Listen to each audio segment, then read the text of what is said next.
Welcome back to Ireland AM. Now, you will have seen our next guest star opposite Cillian Murphy in the IFTA, winning Small Things Like These only last year. And now she's starring in Chris O'Dowd's brand new comedy, Small Town, Big Story. We are delighted to welcome actor Eileen Gleeson. Good morning. Or Walsh, I keep Close. saying that, sorry. He's obsessed with Eileen Gleeson today. Obsessed with her.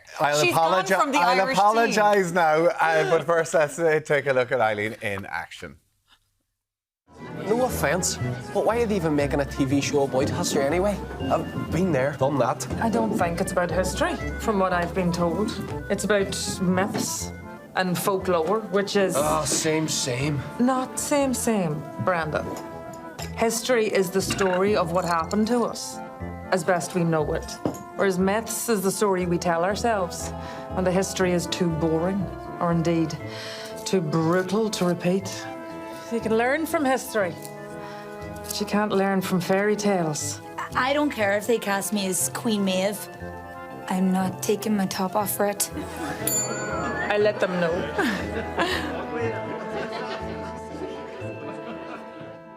Peter McGann. He's so funny. out there. Good morning, Eileen. It's lovely to have you. How are you doing? I'm very good, thanks. Knackered from the football, but other than that, I'm fine. You did a great job. Apologies. You did a great job.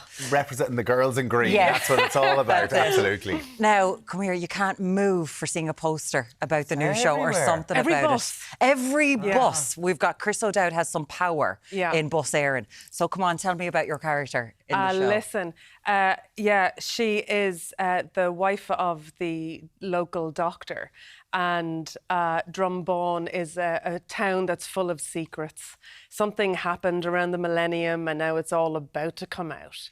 So You're taking, Chris O'Dowd, he takes the Hollywood to the Midlands, doesn't he? Yeah. So you've got your American producer coming back into her hometown, and she's bringing a kind of like a Game of Thrones. It's called I Am Celt.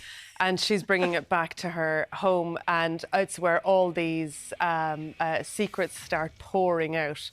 It's very exciting, and it's hilarious. It's so funny. Chris has done an amazing job. And when he does shows like this, like as he did with Moon Boy, it really does bring a little bit of excitement to the area. But my God, are they massive hits? Yeah. So like Moon Boy was huge. So is this like you've been in a lot of hit things? Was there a little bit of pressure on this, like the second album syndrome? Well, I don't know. I think you only ever do a project because of what it is to begin with, and then if it continues, that's great, you know. And what's lovely is David Rawle, who plays the young Chris O'Dowd in Moon Boy, is now my son in Small Town. So you get to see David Rawle be a little boy in Moon Boy, and now he's quite a big boy. Quite a big boy. Yeah, in Small full Town. circle. Yeah. Now, you play a character that's in a wheelchair. That's right. I gather, did you have questions about taking the role? Or? Yeah, so I got the role. I, did my little self-tape and got through and got the part. And then they sent me the scripts, and I was reading the scripts, and I went, she's a wheelchair user. And I was, I'm going to get cancelled. This is just, why aren't they using somebody who actually is a wheelchair user? But my friend who's an actress was like, OK, you just need to read more and see, because there must be flashbacks. And thankfully, there are flashbacks. So it makes sense why you have a non-wheelchair user playing the role. But she's a very exciting, rounded character. She's very bold. Very funny. She has a bit of fun. Yeah, like she is a fun teacher. Well, like she's 20 years married. It's a little bit tired in the marriage. They have issues, and so she kind of looks for fun outside of that. I wonder what that means. So subtle. Because you it's interesting that you have to look at those things now. Like as an actor, you want to make sure that you're not stepping on people's toes. That's something that in your career it has changed a huge amount. Yeah, well, it's about more doors being open, and representation is important, and so we worked very closely with the rehabilitation hospital in Dunleary. And I had to go and have classes on how to use the wheelchair, and they were kind of saying which wheelchairs would be right, as opposed to anything that looks like you have to, need help all the time. And Chris has written a character that, is very independent. Yeah. So yeah, that was very important. Fair play. It is amazing that you do have to take these things on board, but absolutely so important. Now, you played Paddy's wife in this. That's right. Of course, last year, Small Things Like These, you were the wife of Cillian Murphy. Yeah. What was the wife of The somebody? wife. You're more than the wife, though. Is that not? Yeah. I'm a mother too. That was an amazing show to be a part of, though, as well. If the winner, you know, huge success. And yourself and Cillian, like, just have this huge, amazing bond going way back. Yeah. We're old people now, so when we were very young, we've got like an incredible friendship and an incredible working career as well because of that friendship. He's a wonder. He's a beautiful man. The power, Claire Keegan, obviously, her books are just so incredible and they really hit you in the heart. Yes. But because On Colleen Kuhn was such a huge hit, then, you know, Cillian's kind of star power gets things like these done, small things like these, and you were returning to obviously a ground you knew before with Magdalene Laundries, being in the Magdalene Sisters. So getting to bring a story like this to screen, it's so incredibly heartbreaking. Yeah, it is. I mean, I think Magdalene Sisters did something because it kind of broke the story, is what it felt like. You know, I mean, obviously it wasn't the thing that broke, but it kind of brought it to a wider audience. And then it's amazing how 20 whatever years later, it's still needing to be spoken about. And what Small Things Like These has done is that it tells the story from a very different angle. And then I did a movie about Anne Lovett as well. And it's like that time is rich in Irish history for kind of expelling stuff, for getting it out there. Yeah. And Mary Harney, I believe, is the woman's name, who is one of the kind of Magdalene survivors. They have a documentary that's coming up that's going to be at the Dublin International Film Festival as well. So, you know, it's still important to get it out there and talk about it. But what you did with the Magdalene Sisters, like that's being taught in schools now for people as a recent history, like, you know, just a couple of decades ago.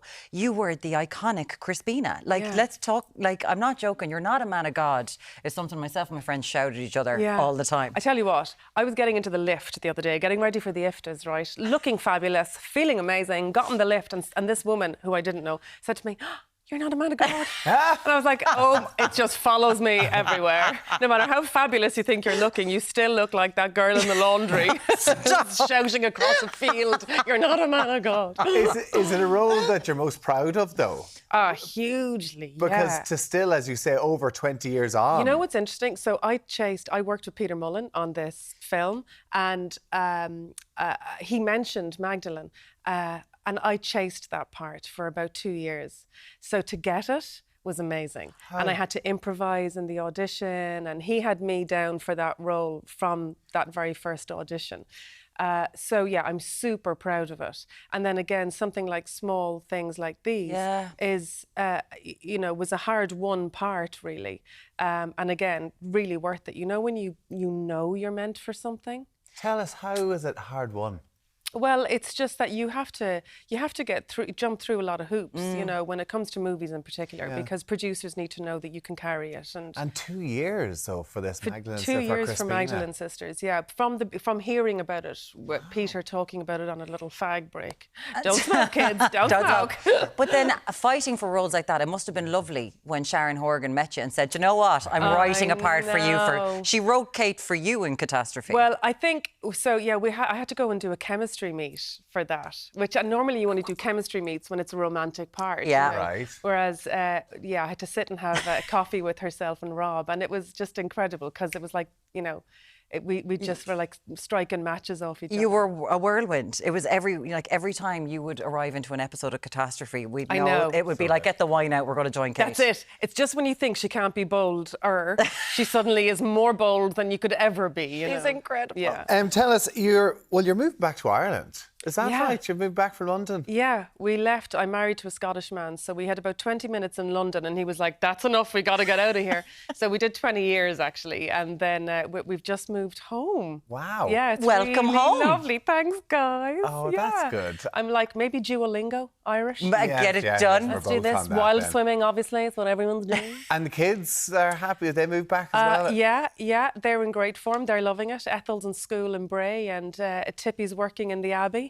So it's amazing. And you're doing a 24-hour play. I'm doing a 24-hour play for Cork Midsummer Festival at the Cork Opera House called The Second Woman.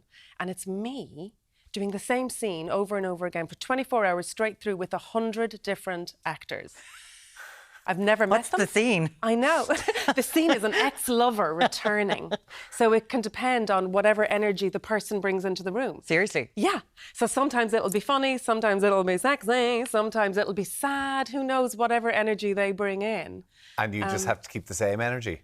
Well, or I'll you're just react going to bring it against from them. 24 hours. Yeah, I know. Wow. And I love my sleep. So I don't know how it's going to go. Yeah. Have you done anything like this before? I mean, is this... I don't know. Has anybody? Thankfully, the two women who have created it have done it in Sydney, New York, and London. Ruth Wilson played it in London, and I watched for about 3 hours.